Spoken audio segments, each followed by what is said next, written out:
नमस्कार, मैं वैद्य राहुल साळुंखे। आज जो है हम आगंतु दोष की चिकित्सा उसका विचार कैसे करते हैं और व्यवहार में चिकित्सा में उसका विचार कैसे किया जाता है, इसके बारे में कुछ चर्चा करेंगे। तो आगंतु दोष क्या है और दोष के विशेष स्थान क्या है। दोष के विशेष स्थान आपको मालूम है, जैसे वात के स्थान है पक्वाशय कटिशक्ति श्रोत्र स्पर्शेन्द्रियम स्थान वातस्य तत्रापि पक्वादनम विशेषता। वैसे ही पित्त का नाभिरामाशय स्वेदलसिका रुद्रम रसः दुख स्पर्शनम च पित्तस्य नाभिरत्र विशेषता। पित्त का भी मालूम है और कफ का भी मालूम है। उरक कंठ शिरक लोमो पर्वण्यामाशय रसः मेदोग्रहण से जीवाच रसस्य सूत्रामविदा सूत्रामुरा। तो उरस्थान जो है कफ का है, नाभि आमाशय से लेकर नाभि से लेकर स्तन तक का जो प्रदेश है वो पित्त का है और उसके ऊपर का जो प्रदेश है वो कफ का स्थान है।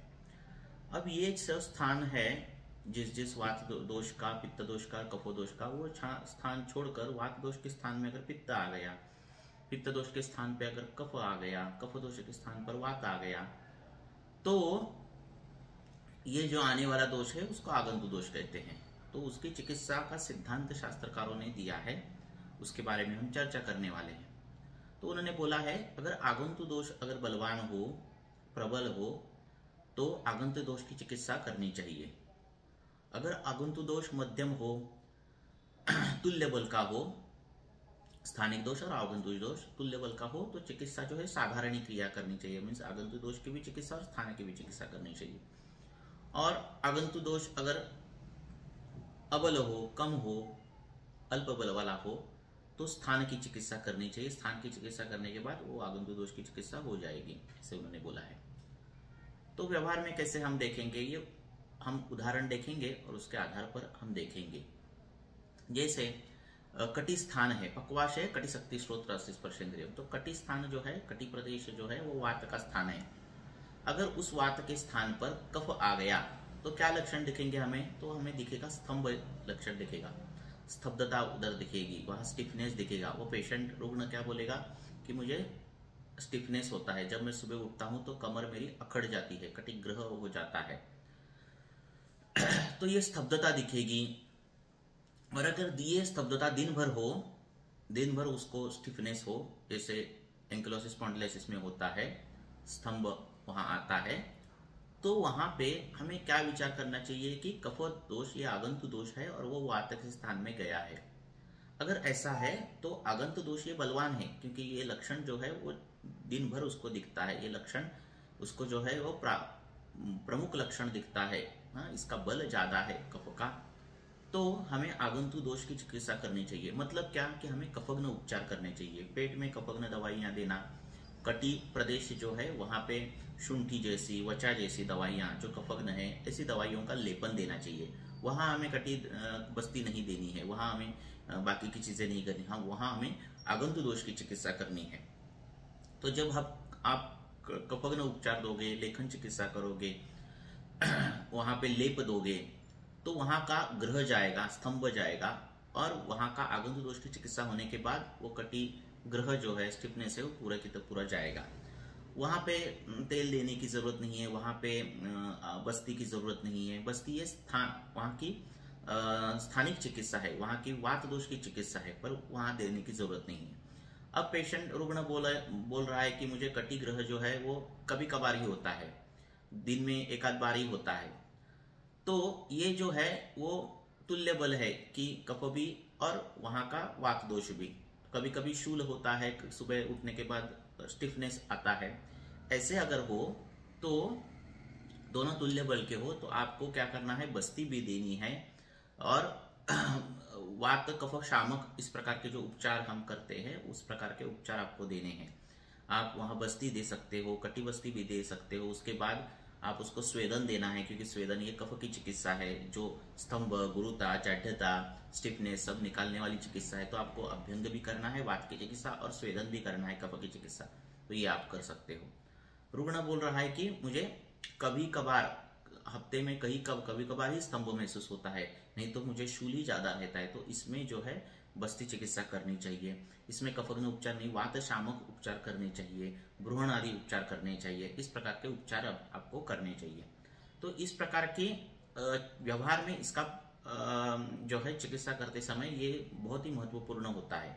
जैसे जिह्वा पाक है, जिह्वा पे अरक्त वर्णता आ गई है, विस्फोट हो गया है, पाक हो गया है, तो जिह्वा जो है वो कौन सा स्थान है? कफ का स्थान है। मेदो ग्रहणम च जिह्वा च, तो ये कफ का स्थान है। तो वहां पर अगर पित्त दोष है और पाक है, अरक्त वर्णता है, तो हमें चिकित्सा क्या करनी चाहिए? वमन करना चाहिए क्या?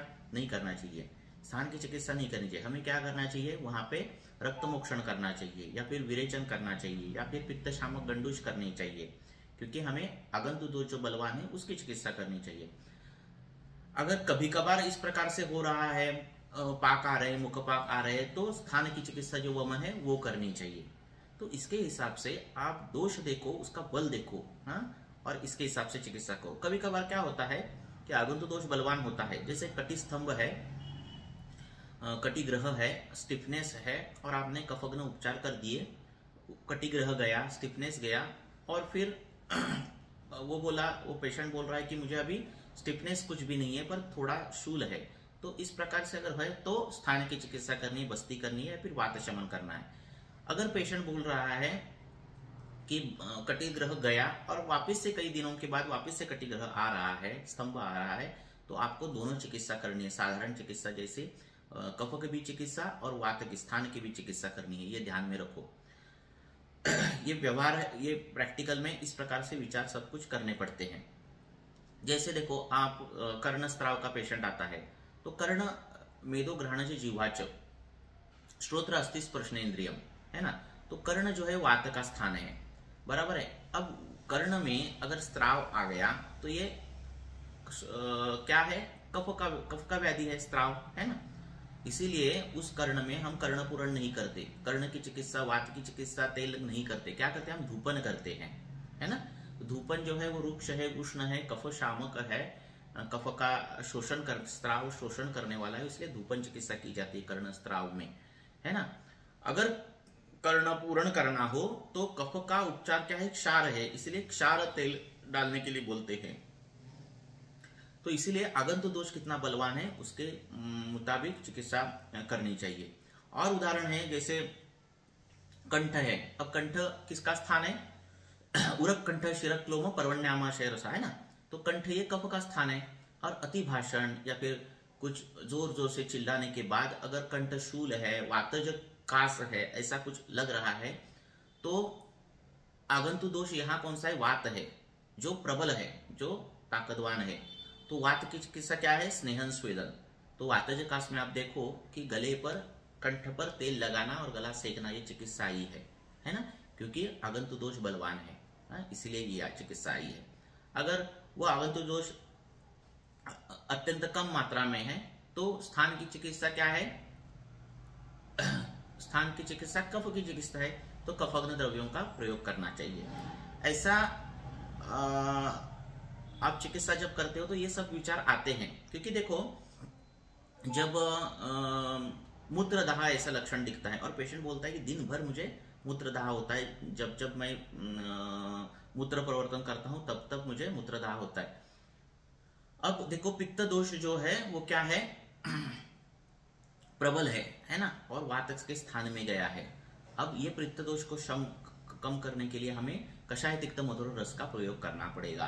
तो कषाय देना है, मधुर देना है, तिक्त देना है, ये उस पेशेंट के मुताबिक रहेगा, पर पित्त शमन करना पड़ेगा, ना कि बस्ती देनी है हमें, है ना। पर पेशेंट बोल रहा है कि मुझे कभी कभार पेशाब को जो है, यूरिन जो है, मूत्रदाह कभी कभार होता है, तो इस समय हमें क्या करना है? बस्ती भी देनी है और घृतपान भी देना है। बस्ती भी देनी है और पित्त शामक उपचार भी देना है। इसको बोलते साधारणी क्रिया। गोक्षुर क्या है? गोक्षुर वात भी शमन करता है और पित्त भी शमन करता है, साधारणी क्रिया में आ जाता है। पेशेंट बोल रहा है कि नहीं, मुझे कभी कभार पेशाब दाह होता है, कभी कभार फेनिल भी होता है, कभी कभार ये भी होता है, इस प्रकार से बोल रहा है, तो समझना आगंतुक दोष जो है वो ज्यादा बलवान नहीं है। स्थान की चिकित्सा महत्वपूर्ण है। बार बार अलग अलग दोषों का गतत्व यहाँ आता है, तो स्थान की चिकित्सा क्या है? उत्तर बस्ती है, नहीं तो बस्ती है, तो वो चिकित्सा वहां करनी चाहिए। देखो कभी कभार पेशेंट बोल रहा है कि मुझे कभी कभार मूत्रदाह हो रहा है, और दोष जो है वो अबल है, बराबर है ना, कभी कभार ही हो रहा है, इतनी मात्रा ज्यादा नहीं है ऐसा दिख रहा है, और आपने कषाय तिक्त मधुर में से कषाय रस का प्रयोग कर दिया, आपने पित्त शमन के लिए कषाय का प्रयोग कर लिया, तो स्थान तो वात का है, तो कभी कभार इससे क्या होगा, वात वृद्धि होगी कषाय रस से, और लक्षण जो है वो बढ़ जाएंगे, है ना। तो ये ध्यान में रखना चाहिए जब वो बोल रहा है कि कभी कभार हो रहा है, अगर आगंतुक दोष जो है वो कम बलवान है तो आपको स्थान की चिकित्सा करनी पड़ती है, हाँ, तो बस्ती देनी पड़ेगी आपको, हाँ, मधुर रस देना पड़ेगा। मधुर रस क्यों देना पड़ेगा, क्योंकि मधुर रस जो है वात की भी चिकित्सा है, पित्त की भी चिकित्सा है, सृष्ट विणमूत्र है वो, तो मधुर रस देना पड़ेगा। गोक्षूर्य साधारण क्रिया या फिर अल्प आगंतुक दोष जो अल्प बलवान हो तो आने वाला द्रव्य है ना। तो इस प्रकार की चिकित्सा करनी चाहिए। तो गलती से हमने कषाय रस दे दिया तो वात प्रकोप हो जाता है, और स्थान में वात प्रकोप होने के कारण लक्षण बढ़ जाते हैं, तो ये देखना पड़ता है। हाँ, ऐसा बहुत सी जगह भी आता है, आप बहुत सी चिकित्साएं जब इस एंगल से देखोगे तो आपको पता चल जाएगा आगंतुक दोष का कैसे विचार किया है। जैसे मैंने वातजकास का बोल दिया, आपका आमाशयगत वात में भी इस प्रकार का विचार है। हाँ, यहाँ पर आमाशय जो है उसकी दृष्टि है, और इसलिए वात का गतत्व जो है वो आमाशय में गया है। अब आमाशयगत वात है और इसमें श्वास है, कास है, छर्दी का वेग आता है, आध्मान आदि लक्षण है, आटोप आदि लक्षण है, ये सब वात को इंडिकेट करते, वात की प्रबलता को इंडिकेट करते हैं, है ना। पर बाकी के लक्षण जो है, गुरुता है, प्रसेक है, ये लक्षण कब को ये बताते हैं। तो गुरुता प्रसेक आदि लक्षण अगर ज्यादा है आमाशयगत वात में तो चिकित्सा जो है वमन आती है ना। तो वमन करने के बाद क्या करना है, शास्त्रकारों ने बोला है कि वमन करने के बाद, वमन क्यों, क्योंकि आमाशय की चिकित्सा जो है वो, आमाशय जो है कफ का है और कफ की चिकित्सा वमन है, तो वमन चिकित्सा होती है। और उसके बाद जो बोला है कि शेष कफ दोष जो रहता है उसमें जो है हमने षडधरण चूर्ण हम का प्रयोग करते हैं, तो उससे क्या हो जाता है, षडधरण चूर्ण से क्या हो जाता है, शेष कफ दोष है उसका शमन हो जाता है। और उसके बाद आगंतुक दोष की स्थान की चिकित्सा कर दी, पर उसमें गया क्या है, आमाशय में वात गया है, हाँ, गतत्व वात का है, वात प्रकोप है ना। तो वात गया है, इसीलिए वमन करने के बाद, षडधरण चूर्ण देने के बाद चिकित्सा वात की करनी पड़ती है, अनुलोमन करना पड़ता है, वात की जो चिकित्सा है वात शामक वो करनी पड़ती है, और इस प्रकार से आमाशयगत वात की चिकित्सा होती है। तो ये आगंतुक दोष और उसकी चिकित्सा, स्थान का विचार, ये हर जगह आता है चिकित्सा में, उसका इसी प्रकार चिंतन करते अगर जाओगे हर अध्याय में तो आपको ये सिद्धांत मिलेगा हर जगह पर, और उस सिद्धांत के आधार पर आगंतुक दोष की चिकित्सा करनी है कि स्थान की चिकित्सा करनी है कि दोनों की चिकित्सा एट अ टाइम करनी है, ये विचार आता है। और उस प्रकार का विचार करके हम जो है रुग्ण बहुत अच्छी तरह से ठीक कर सकते हैं। ऐसे ही अलग अलग आपके मन में जो भी प्रश्न है चिकित्सा के बारे में, आयुर्वेदीय चिकित्सा के बारे में और सिद्धांत के बारे में, या फिर ये सिद्धांत कैसे उसका प्रयोग करना है, वो सिद्धांत या फिर वो पॉइंट जो है कमेंट बॉक्स में आप पोस्ट करो, ताकि वो पॉइंट लेकर मैं और अच्छे अच्छे वीडियो बना पाऊंगा। धन्यवाद।